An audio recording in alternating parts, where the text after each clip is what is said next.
কোনদিন তার মুখে আপনি সাদা এ শব্দ শুনবেন না, কারণ ঔষধ কি দেওয়া লাগে ওটা আমার জানা আছে। পৃথিবীতে যত বড় অপরাধ আল্লাহ তত বড় শাস্তি দিয়েছেন। দেখবেন জেনা করে যদি বিবাহিতা যারা, তাদেরকে পাথর মেরে মেরে ফেলা লাগবে। আপনি একটা করে দেখেন, এই নাটোরের পুরুষ যারা তাদের স্বপ্ন দোষ বন্ধ হয়ে যাবে। জেনা করা আপনার জিনিসপত্র হয়তো উঠবে না, দৃশ্য মনে হবে ওরে বাবা পাথর মেরে জায়গায় মেরে ফেলছে।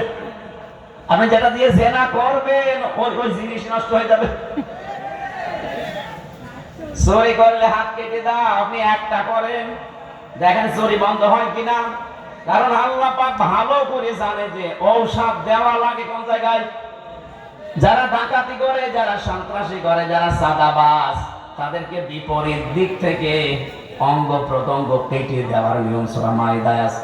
একটা কেটে দেন, আপনাদের নাটোরের কেন্দ্রীয় মসজিদের সামনে অথবা জজকোর্টের সামনে নিয়ে এই নাটোরে আর কিয়ামতের আগে চাঁদাবাজি হবে না।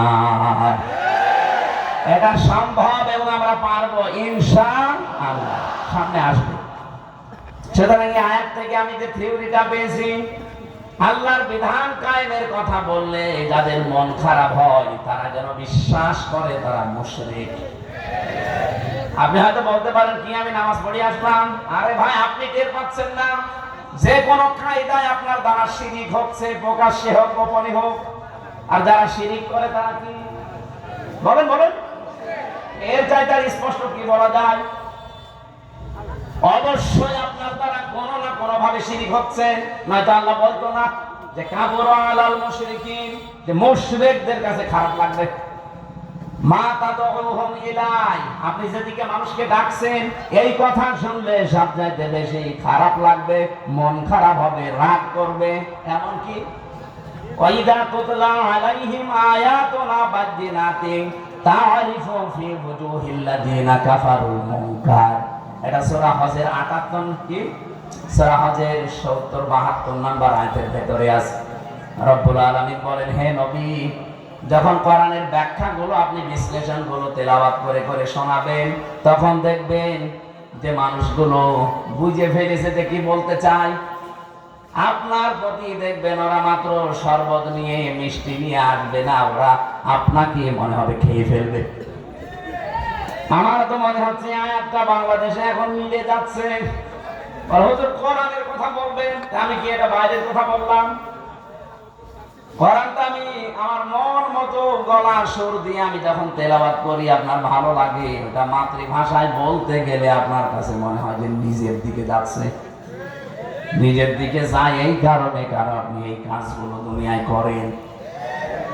অনেক জেলায় যাওয়ার পরে আমার কানে কানে মুখ নিয়ে বলে, হুজুর আমার বিরুদ্ধে বলবেন না। আমি আপনার বিরুদ্ধে বলবো, আপনার আমি চিনি।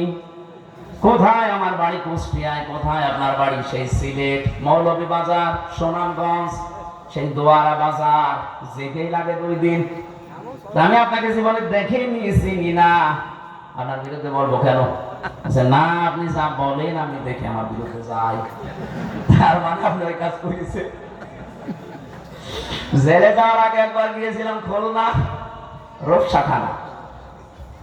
আমি আলোচনা শুরু করবো হঠাৎ করে, সেই সময় তো একেবারে রমরমা জালেমদের মানে ওই এলাকার সভাপতি ওই ফ্যাসিস্টদের এসে আমারে বলছে, হুজুর মাটির নিচের ওয়াজ করবেন?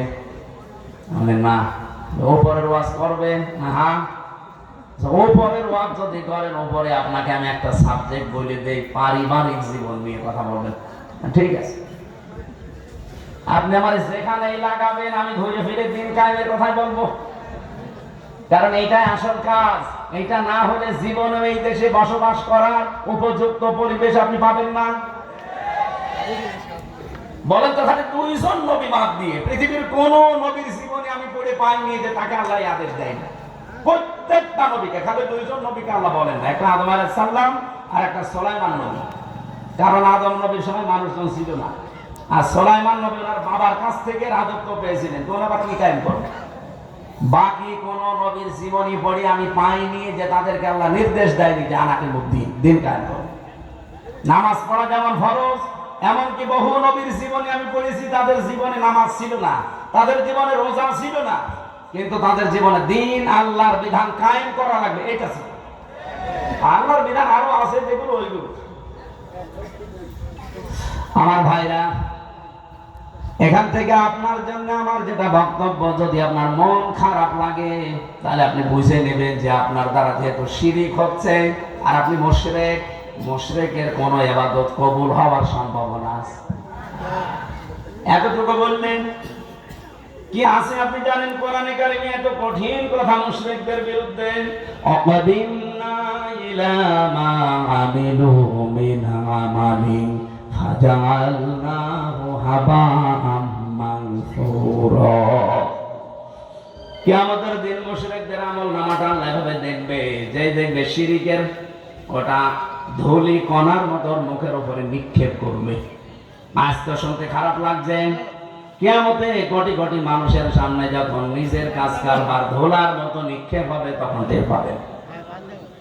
সব চাইতে বড় আশ্চর্য কথা কোরআনে মুশরিকদের বিরুদ্ধে, ইন্নাহু মাইয়ুশরিক বিল্লাহ ফাকাদ হারামাল্লাহু আলাইহিল জান্নাহ ওয়া মাআওয়াহুন নার। রব্বুল আলামিন বলেন, আমি আল্লাহ নিজে হারাম করে দিয়েছি জান্নাতটা মুশরিকদের জন্য।